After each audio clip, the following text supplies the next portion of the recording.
si Bunso. Nagre-request siya na anuhin ko raw yung pagluluto ko. Pero simple lang to, hindi to special. Okay. Hello po, ay ito ang aking ingredients. Tapioca, ang aking flavor, avocado, coconut milk, 2 lata, at saka Nesquik chocolate, saka yung gatas ko na 395 grams. Ayan, condensed milk yan. Tapos 5 basong tubig. Yan ang aking mga ingredients. Po, 5 cup na tubig. Tapos papakuluin mo rin yan siya ng 20 minutes. Ayan, isasalang na natin. Ayan, isasalang na natin siya ng 20 minutes. Pag kumulo na siya, pag kumulo na yan, hihinaan mo lang. Tapos bago mo ilagay yung yung tapioca at gata. Ito yung aking tapioca. 3/4 cup po ito. Ilalagay ko dyan. Tapos paghaluin ko yan siya, imimix ko ito sa gata. Ayan. Ito po yung aking 1/2 sugar. 1/2 cup sugar at saka 1/4 milk powder. Milk boy. Kung wala kang milk boy, pwede rin ang milk powder. Kahit anong milk powder. Bell brand, ganun. Pwede yan. Yan.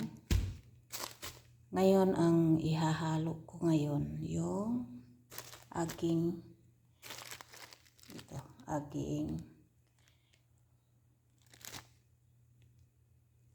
cassava starch or tapioca. Ito na po yung aking tapioca. 1/4 kasi 3/4 yan at saka 1/2. Ayan, 3/4 lahat. Tapos yung kung wala kayong lata yung gata, kung katulad dyan sa Pilipinas tayo, 2 cups. Ayan. Paghaluin ko na po yung tapioca at saka gata, ayan, imimix ko lang yan sila. Dito kasi sa ibang bansa, wala kasing fresh na nyog, kaya nasa lata ang ginamit ko. Ayan. Imimix ko siya. Ayan, imimix mo yan siya hanggang wala na siyang buo-buo. Ayan. Bago mo siya ihalo sa kumukulong tubig.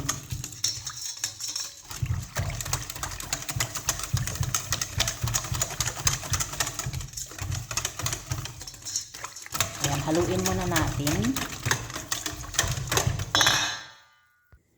Ayan, na-mix na po natin ng mabuti. Ayan, yung ganyanin mo siya. Wala nang makikita yung buo-buo. Hindi mo na makikita yung buo-buo. Ayan. Yung buo-buo na wala na talaga. Ngayon, pupunta naman tayo sa caldero. Dalhin natin yan. Ayan, kumukulo na po yung tubig natin na 5 cup. Hihinaan lang po natin yan. Low fire lang. Ayan. Tapos ngayon, ibubuhos natin ang ating tapioca. Ubuhos natin. Ayan. Oh, diba? Yan. Tapos haluin lang natin. hanggang maging parang gaw-gaw siya.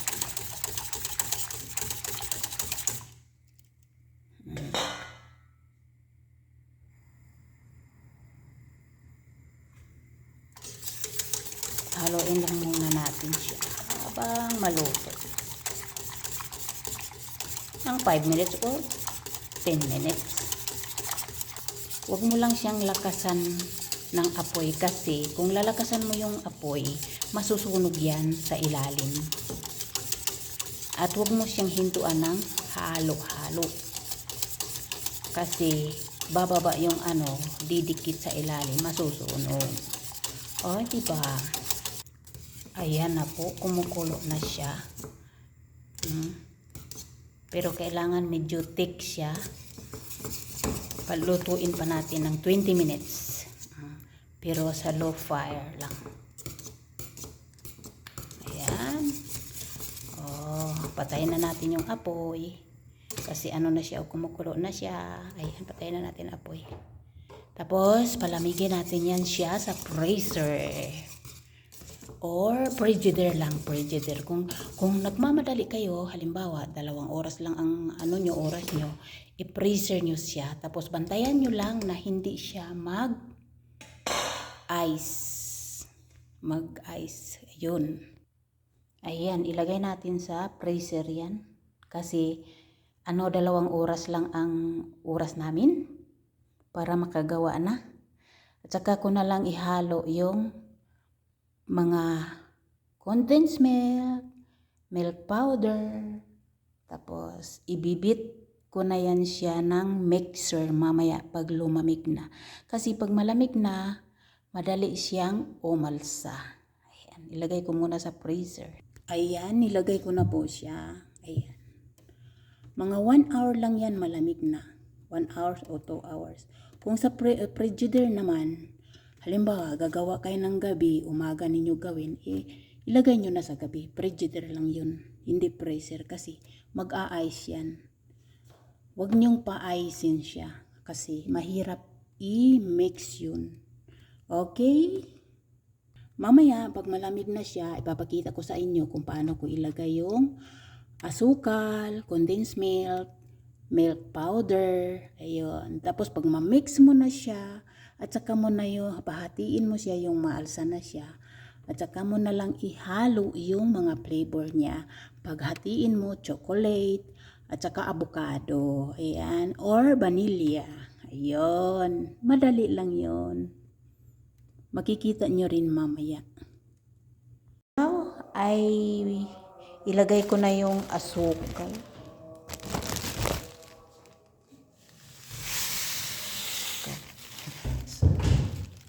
Bawa mo ginto ba ako? Ha? Ayaw. Linagay ko na yung asukal. Ay, wait lang. Lagay ko na yung asukal. Tapos, yung milk powder. Ayan.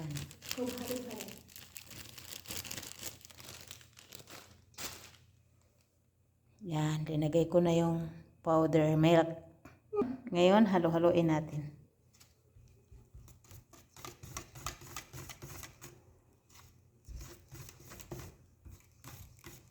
Ayan, halo-haloin natin.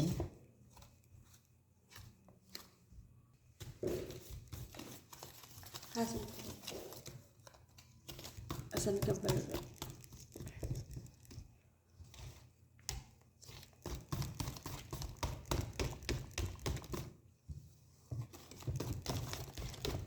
Ngayon, ilagay naman natin yung condensed milk. Ayan.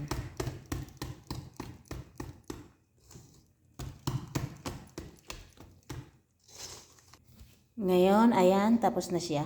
Ilagay natin sa ice. Ayan yung ice ko. Ayan. Linagyan ko na siya ng asin. Ilagay natin dyan.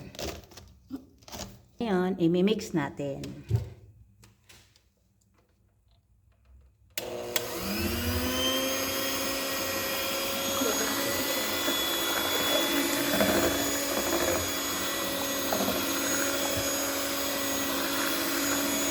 ganyan pag mag-mix ng ice cream. Ayan.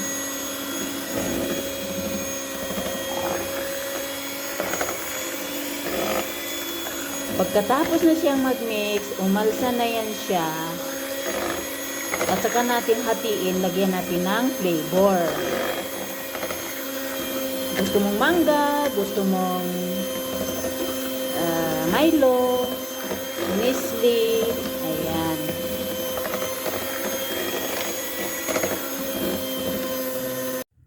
Ayan umalsa na rin siya. Umalsa na yung aking Pag nag-mix ka ng ganito, maramdaman mo na siya na mabigat. Ayan. Luto na yan. Yun, ibibit natin pa ulit. I-mix natin ulit. Ayan, para makita nyo kung gaano yung texture niya. Ayan parang na siya para na siyang icing. Ayan diba? Wala na siyang bula-bula na malalaki. Ayan, ibig sabihin luto na. Ayan Ganyan ang gumawa ng ice cream, ng homemade ice cream sa tapioca. Ayan, hinati ko na sa 3. Ayan, sinhati ko na sa 3. Ngayon, ang isa dyan, avocado, ang isa dyan, chocolate. Okay, ito yung avocado ko, i-smash ko lang para malasahan ko yung buo-buo. Ayan i-smash ko lang ganyan, hindi ko lang siya i-blender kasi para malasahan ko yung lasa ng avocado. Ayun. Diba? Ito ang flavor ko sa isa. Yung isa naman ay chocolate. Tapos yung isa plain lang. Vanilla lang yung isa. Ito, hindi to siya magkukulay ng avocado kasi walang food color. Ayaw ko kasi muna maglagay ng food color. Ayan.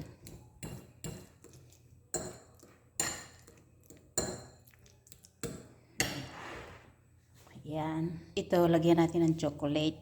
Ayan. Ubusin ko na yung chocolate.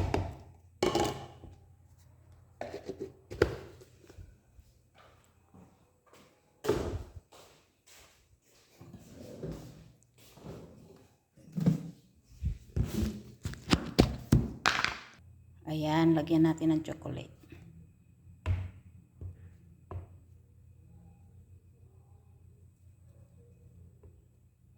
Lagyan natin pag-mix ang chocolate. Dahan-dahan lang muna.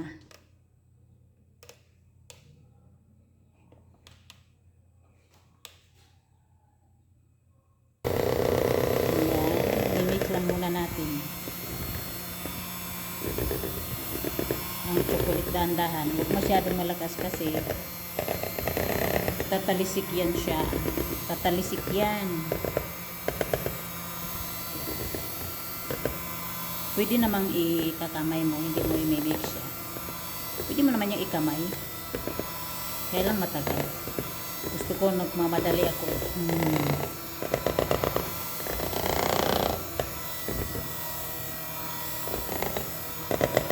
Dahan-dahan lang muna. Mamaya nalakasan pag na. Ayun, chocolate.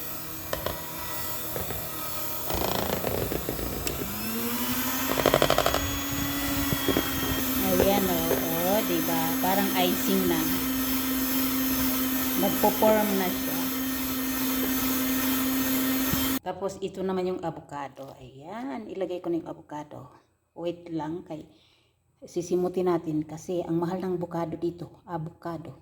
Tapos na yung chocolate, ito namang avocado. Ayan, i-mix natin. Hindi siya nag-aano ng avocado kasi hindi ko linagyan ng kulay. Ayan.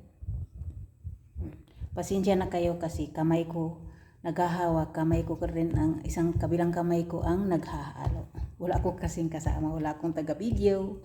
Kaya pasensya na. Ayan. Ayan, na-mix na siya. Hindi siya nagmukhang avocado dahil wala siyang color. Alam mo naman ang avocado, kailangan may kasamang food color. Hindi ko siya nilagyan. Ngayon, ilalagay ko dito yung aking avocado. Ayan. Wait lang. Ayan yung aking chocolate. Ayan yung aking avocado. Hindi nagmumukhang avocado kasi wala siyang kulay. Pero green siya. Pero hindi masyado siyang green na green. Hindi litaw yung color. Ang aking vanilla. Konti lang yung aking vanilla. So, diba?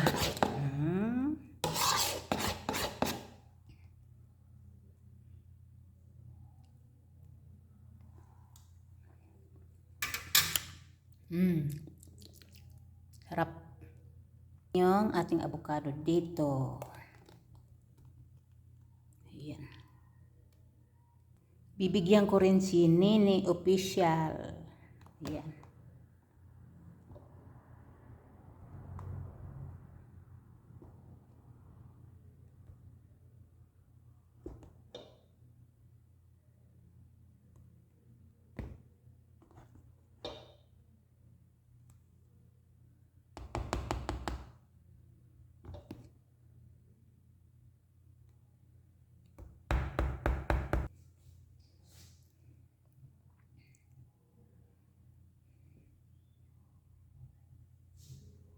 Tapos ito naman, kay Nini Official din to.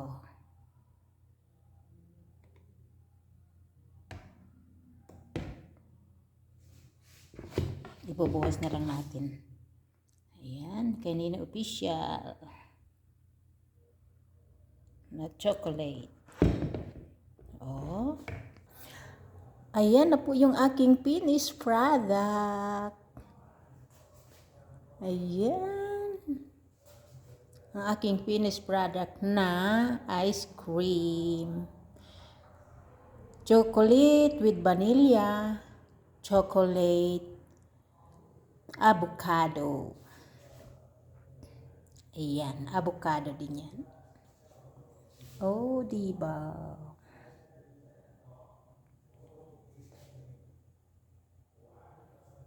Ayan.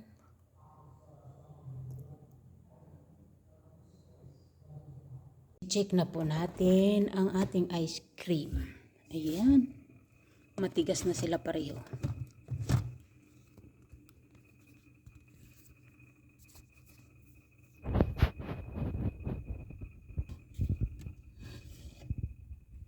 Bigat.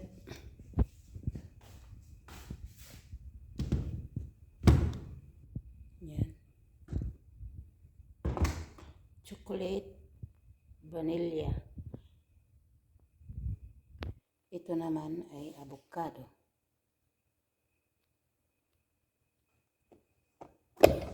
Ayan. Parehong tingnan natin kung pareho bang masarap. Mag-scoop na po tayo. Unahin natin yung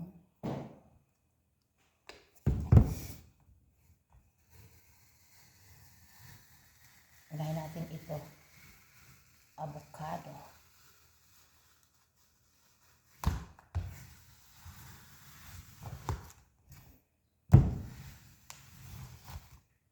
Oh, wow.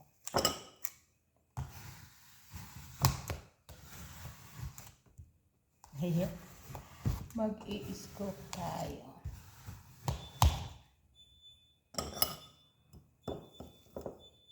Oh, laki masyado yung aking scoop.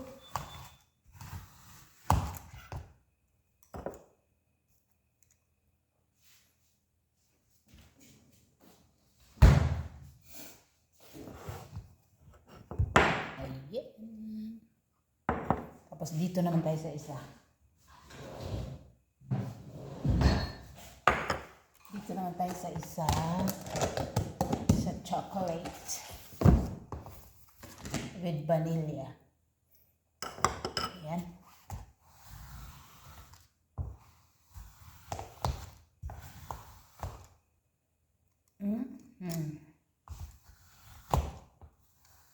medyo hindi pa matigas.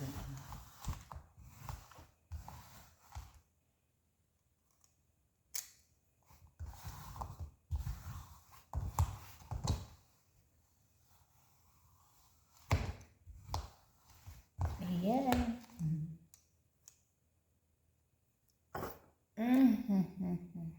Sarap.